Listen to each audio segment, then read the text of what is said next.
আমি অধ্যাপক ডাক্তার মোহাম্মদ শহীদুল্লাহ শিকদার, একজন চর্ম ও যৌনরোগ বিশেষজ্ঞ, বঙ্গবন্ধু শেখ মুজিব মেডিকেল বিশ্ববিদ্যালয় বা IPGMR এর সাবেক প্রো ভাইস চ্যান্সেলর এবং চর্ম ও যৌনরোগ বিভাগের সাবেক বিভাগীয় প্রধান। বর্তমানে ধানমন্ডির পপুলার মেডিকেল কলেজ হাসপাতালের কনসালটেন্সিতে সকালে চর্ম ও যৌনরোগের রোগী দেখে থাকি। যে অনেক নববিবাহিত পুরুষ আসে যারা মনে করেন যে প্রিমেচিউর ইজাকুলেশন বা তার দ্রুত বীর্যস্খলন সমস্যা নিয়ে অনেকে আসে, যেটি আসলে তেমন কোনো রোগ নয়। এতে মোস্টলি সাইকোলজিক্যাল বা মানসিক সংকটের কারণে হয়ে থাকে। কখনো কখনো কিছু কিছু শারীরিক বা অর্গানিক ডিজঅর্ডার পাওয়া যায়। সেই অর্গানিক ডিজঅর্ডার সঠিকভাবে পরীক্ষা করে যদি আমরা চিকিৎসা দেই তাহলে দেখা যাবে যে প্রিমেচিউর ইজাকুলেশন কোনো সংকট নয়, এটি সমাধান করা খুব কঠিন কাজ নয়। এবং আমার অবজারভেশন হলো যে প্রায় সব রোগী ভালো হয়ে যায়।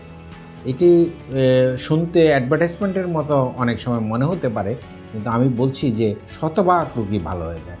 তার কারণ হলো এদের ওই রকম কোনো সংকট নিয়ে কেউই আসে না যে তার রোগটা ভালো হবে না।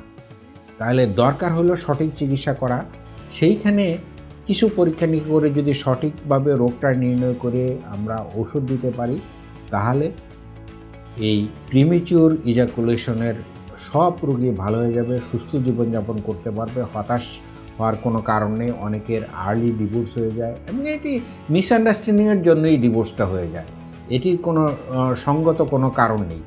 সমাজে এই সমস্যাটা তৈরি হয়েছে আমাদের বিভিন্ন জায়গায় স্ট্রিট কর্নারে অনেকে ওষুধ বিক্রি করতে যায় সত্যকে মিথ্যা হিসাবে উপস্থাপন করে, যেটি শুনে আমাদের ইয়াং কাপলরা, ইয়াং অনেক ছেলেরা বা ইয়াং অ্যাডাল্টরা কিন্তু মিসগাইডেড হয়ে অপচিকিৎসার শিকার হয়ে হতাশায় ভুগে তারা সমাজে নানা সংকটে নিপতিত হয়। আমি বিশ্বাস করি সঠিকভাবে রোগ নির্ণয় করে সঠিক চিকিৎসা দিলে সব রোগী ভালো হয়ে যাবে, হতাশ হওয়ার কোনো কারণ নেই।